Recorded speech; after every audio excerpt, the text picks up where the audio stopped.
Here, along the Channel coast of England, begins one of the most remarkable stories of the war. It is the story of the creation of the artificial harbors in Normandy. The strange structures which you see here helped to make possible the invasion of Western France. They enabled us to land 6 armies across open, storm-swept beaches, and to supply our armies when the Germans wrecked the French ports. These huge hollow blocks of reinforced concrete are called phoenixes. Each phoenix is 200 feet long, 60 feet high, 40 feet thick, and weighs 6,000 tons. More than 100 phoenixes were built in England to be towed across the Channel to form breakwaters. This device is a Lobnitz pierhead.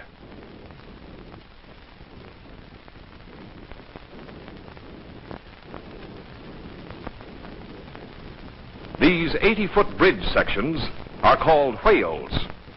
When the whales are assembled, they form a continuous bridge like this practice assembly put together by the Seabees in the British Isles.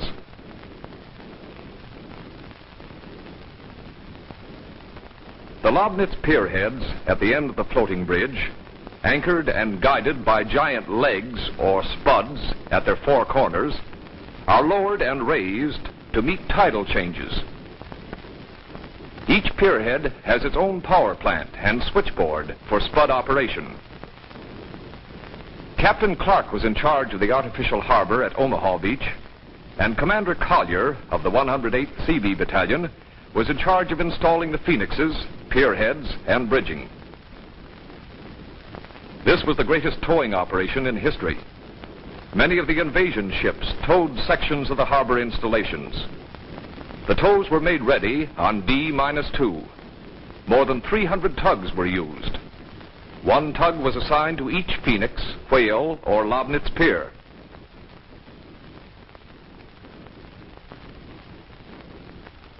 The bridge sections, or whales, floated on special pontoons called beetles. Some of the beetles were made of steel, others of concrete. Steel beetles were to be used on inboard sections which would dry out at low tide. Each whale had a towing crew of 6 Seabees.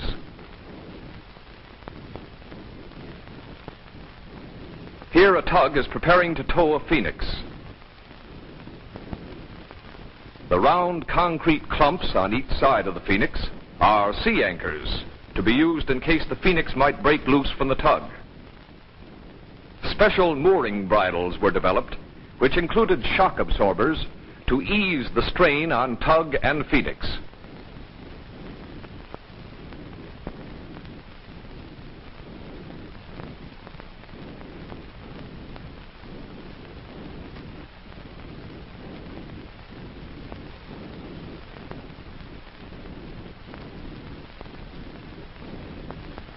The long whales crawled like serpents across the Channel. Constant vigilance was required to detect any indication of weakness in the units or their connections during the towing operations. While the tows were light, slow speeds had to be maintained to avoid overstressing the connections.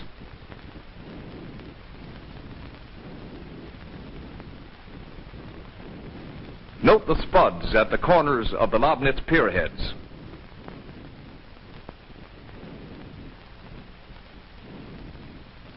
A dumb barge. Many of these, loaded with ammunition and rations, were towed over and rammed high and dry onto the beach, where they could be unloaded as desired, acting somewhat in the capacity of warehouses.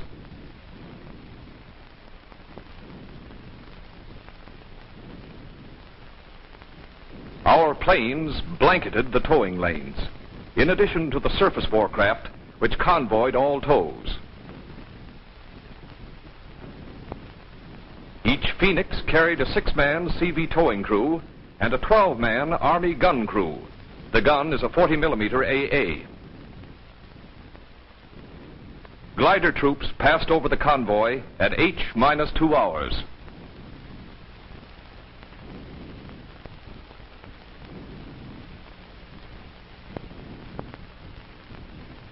A corvette, part of the escorting force, which accompanied all cross-channel tows.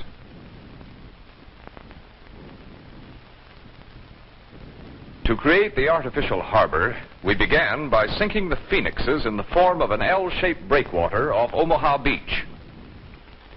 Beyond the Phoenixes, steel floats called bombardons were moored to reduce surface wave action and provide anchorage areas for deep draft vessels.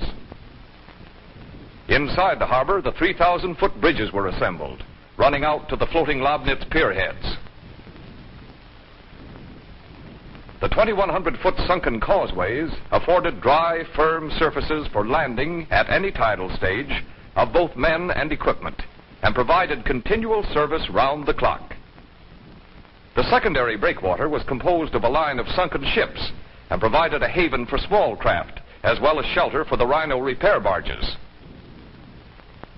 The lateral tide range was 2,000 feet. This meant that at low tide, 2,000 feet of the bridges were resting on sand, and 2,000 feet of the causeways were exposed. Steel beetles were used to support the sections of bridging across the dried-out beach. The first tows began arriving at Omaha on the morning of D-Day. The concentration of shipping off Omaha in the early stages of the assault was enormous.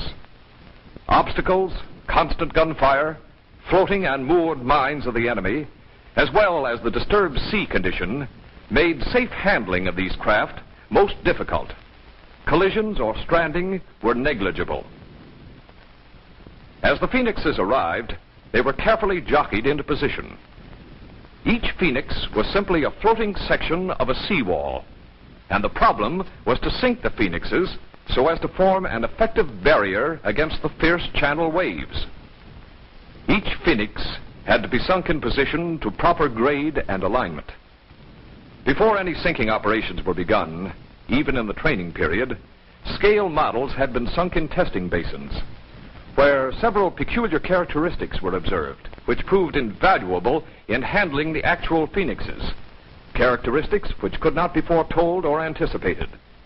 Without knowledge of these characteristics, serious results may have attended our early sinking operations. Each Phoenix had 10 compartments, which were flooded to sink the Phoenix into position. The trim, list, and rate of sinking was controlled by manipulating valves and regulating the flooding of each compartment independently of the others. Crews became very expert in handling and sinking the caissons.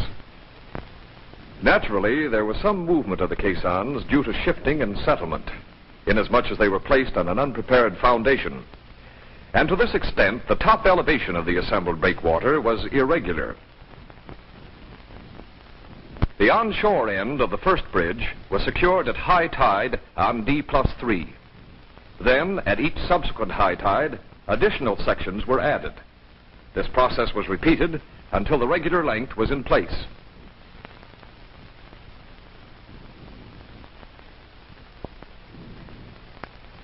When the first bridge was completed to a full length of 3,000 feet, the Lobnitz pierheads were moved into position, and the connections between the bridging and pierhead were made. Spuds were lowered into final position, and from thence onward, the only movement of the pierhead was to be vertically up and down on the spuds as the tide would rise and fall.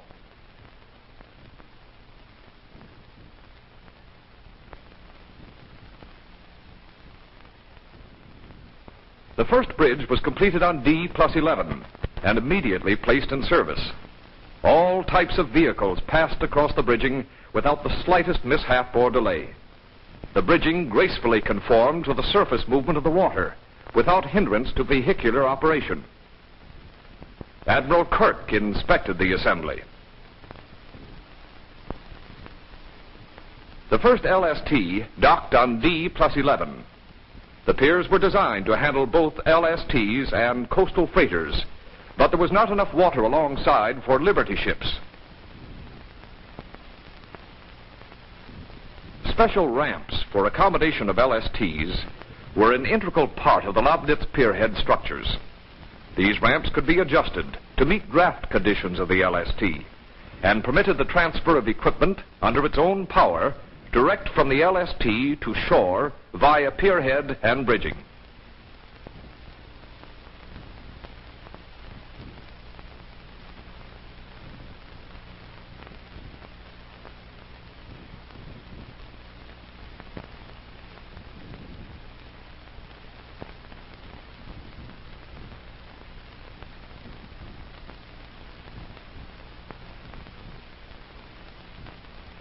On June 17th, the harbor was almost complete at Omaha, 3 days ahead of schedule.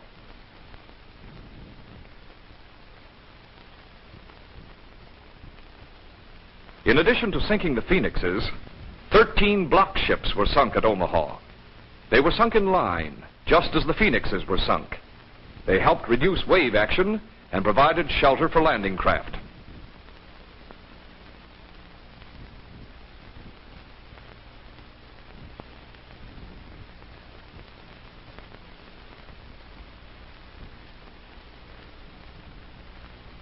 Each ship was jockeyed into position by regular Navy crews and sunk by exploding charges placed in the ship's hold.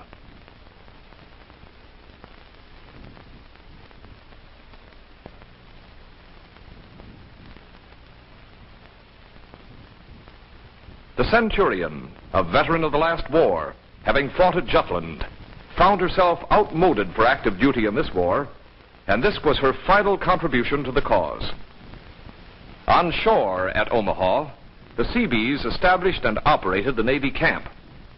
Reinforced foxholes were standard quarters, and mines were a persistent problem and an ever-present danger. Frequent night air raids made the protection provided by the foxholes welcome, even though they provided little or none of the comforts of home.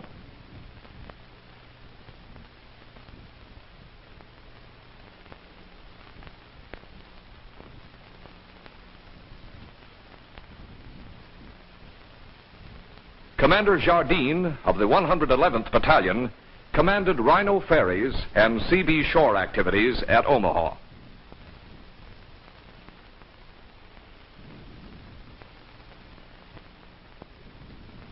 Even though chow was then, and had been for days, only K rations, the chow call brought enthusiastic response.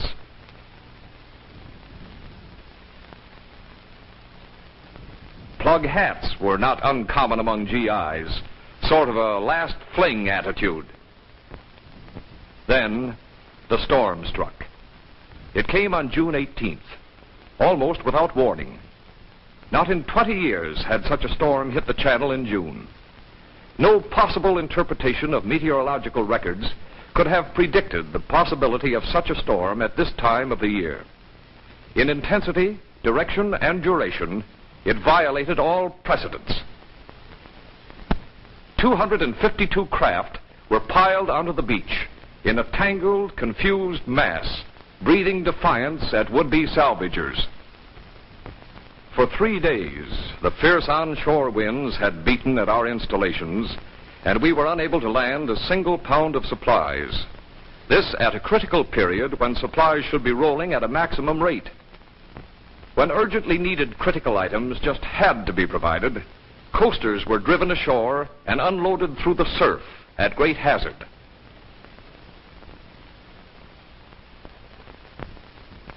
The Seabee repair barges proved a godsend after the storm.